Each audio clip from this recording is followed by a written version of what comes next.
আবারও ভয়াবহ রূপ নিচ্ছে দেশের ডেঙ্গু পরিস্থিতি। সবশেষ ২৪ ঘন্টায় ডেঙ্গুতে আক্রান্ত হয়ে আরও ৮ জনের মৃত্যু হয়েছে, যা চলতি বছর একদিনের সর্বোচ্চ মৃত্যু। চলতি বছর মশাবাহিত রোগটিতে মৃতের সংখ্যা দাঁড়িয়েছে ১৫৮ জনে। সমন্বিত উদ্যোগ ছাড়া মশাবাহিত এই রোগটিকে প্রতিরোধ করা কঠিন বলে মনে করছেন বিশেষজ্ঞ চিকিৎসকরা। এদিকে মশা নিধনে সরকারের দৃশ্যমান কোনো ব্যবস্থা না থাকায় ক্ষোভ প্রকাশ করছেন সাধারণ মানুষ।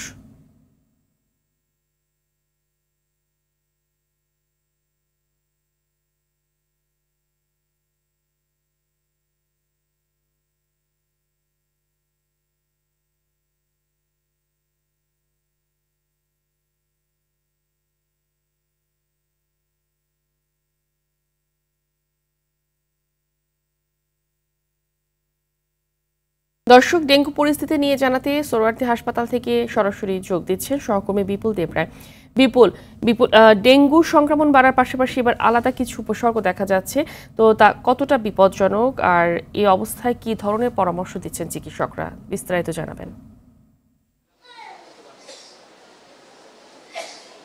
ফাহমিদ, আসলে আপনি যেমনটাই বলছিলেন, ভয়াবহ আকার কিন্তু ধারণ করছে ডেঙ্গু, এবং যেটা চিত্র কিন্তু আমরা হাসপাতালের এই ব্যাডগুলোতে দেখলে বুঝতে পারছি। সেটা হচ্ছে, আমি যেখানে আছি সোহরাওয়ার্দী মেডিকেল কলেজের যে পুরুষ যে বিভাগ রয়েছে, সেই বিভাগের আসলে প্রতিটি ব্যাডে একেবারে কানায় কানায় পূর্ণ রয়েছে, অর্থাৎ রোগীরা কিন্তু এখানে ভিড় করছেন এবং তাদের স্বজনরাও। এবং আমরা দেখতে পেয়েছি হাসপাতালের পুরুষ ওয়ার্ড, মহিলা ওয়ার্ড এবং শিশু ওয়ার্ড, প্রতিটা ওয়ার্ডেই কিন্তু একেবারে কোনো সিট খালি নাই বললেই চলে। অর্থাৎ রোগীদের সংখ্যা অনেকটাই বৃদ্ধি পেয়েছে আগের তুলনায়। অর্থাৎ এখানকার যারা চিকিৎসক বলছেন যে হারে ডেঙ্গুর প্রকোপ বাড়ছে এবং রোগীরা আক্রান্ত হচ্ছে, সেই ক্ষেত্রে তারা হিমশিম খাচ্ছে। তবে তারা একটাই কথা বারবার বলছেন, যারা এখানে ভর্তি হচ্ছেন হাসপাতালগুলোতে, তাদেরকে সেবা দিয়ে সুস্থ করে তোলার জন্য যা যা করার প্রয়োজনীয় তা সব কিছু করছেন এবং যথেষ্ট পরিমাণ তারা সহযোগিতা করছেন। এখানকার রোগী যারা রয়েছেন তারাও আমাদেরকে এমনটাই জানিয়েছেন যে হাসপাতালগুলোতে রোগীর চাপ বৃদ্ধি পেয়েছে, এবং সেই ক্ষেত্রে রোগীর চাপ বৃদ্ধি পাওয়াতে কিছুটা চিকিৎসকদের হিমশিম খেতে হচ্ছে। তারপরেও কিন্তু চিকিৎসা সেবা পাচ্ছে। কিন্তু তারা একটা কথা বারবার বলছেন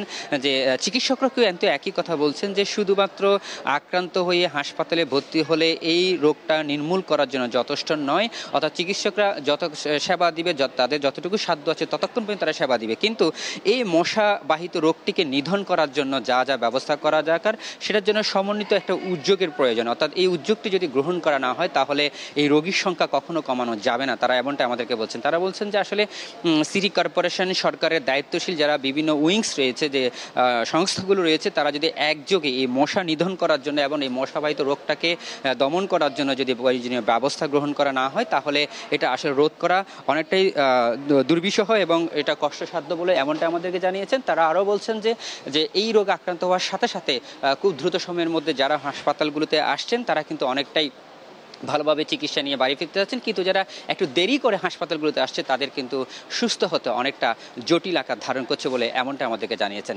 ফাহমিদা, এই ছিল আমার কাছে সর্বশেষ তথ্য। ধন্যবাদ।